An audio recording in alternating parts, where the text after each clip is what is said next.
so excited about the season premiere of I Followed My Dreams. On today's show, I'm talking to Lenora Bowler from the Elle Nora agency. And what I love about Lenora is she knows how to be bold, be heard, and be seen. But the question is, do you? So, come on inside Drip Coffee Shop here in Atlanta's Glenwood Park. We're gonna chop it up with Lenora, and I can't wait to catch up and see what she's been up to.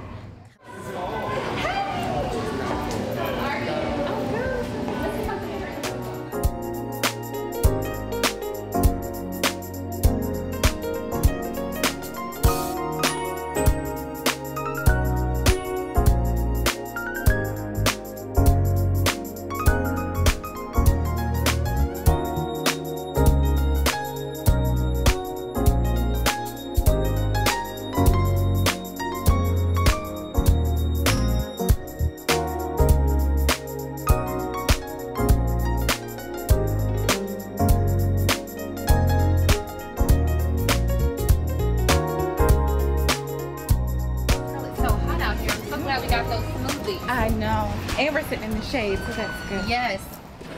First, let me get a swig of this smoothie. That's good. It's a great breakfast. Drip, you did is good.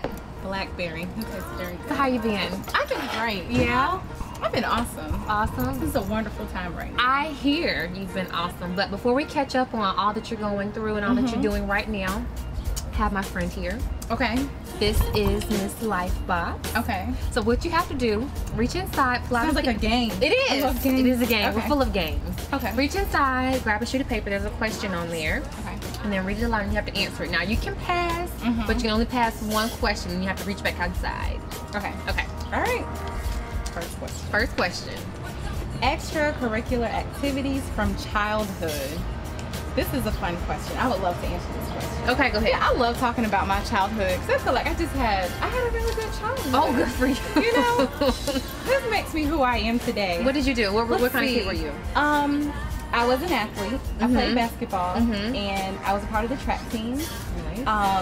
Well, I didn't hate running, but I was a discus thrower. So I held the record for discus at my school. Record breaker. Well, my senior year, I went to state championship. I was so excited about that, but I didn't do that great because that was the same day as my prom. You know, I think that's how they do it because my brother, his state track championships was the same day as his prom. They set me up for failure. Yeah. Because my mind was not focused. We were all the way at UVA's campus, which is like 45 minutes away from my home, and the only thing I was thinking about is my mother better not be late picking me up. She's always late. Don't be late picking me up because I have to go get my hair done, then I have to go meet everybody at home. Right. And I was, of course, the last one to get dressed. Yeah. You know, so I didn't do that great, but I was just so happy to be there. Why don't you pull another question from my life box? Okay. What did you get? Let's see. When was the first time you felt like an adult? This is a tough question. Bills. It's a good question. Yeah. Well, you know, this is one of the tragic moments in my life that I'll share.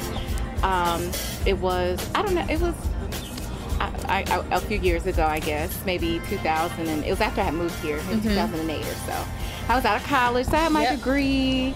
I was working, but I had a car. You know, my first car that I got on my own, you know.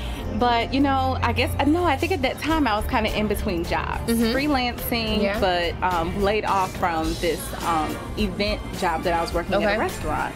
And so, of course, money got tough. And my beloved car was repossessed. And so, at that moment, of course, I didn't run to my mother. I didn't run to anyone.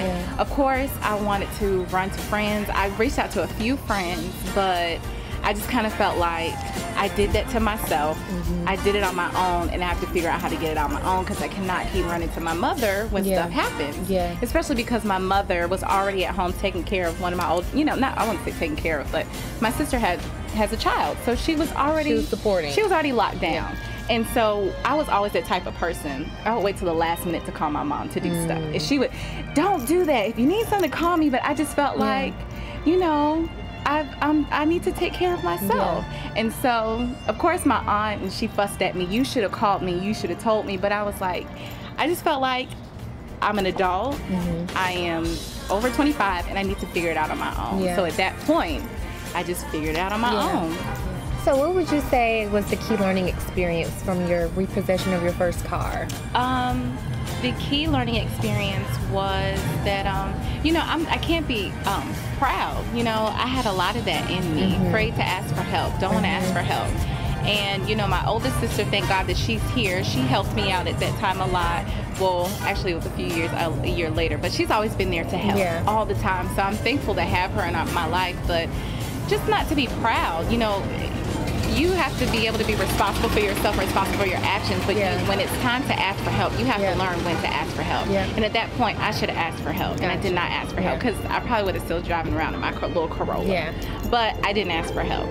And so that was the biggest learning experience, to not be afraid to ask for help when you need help.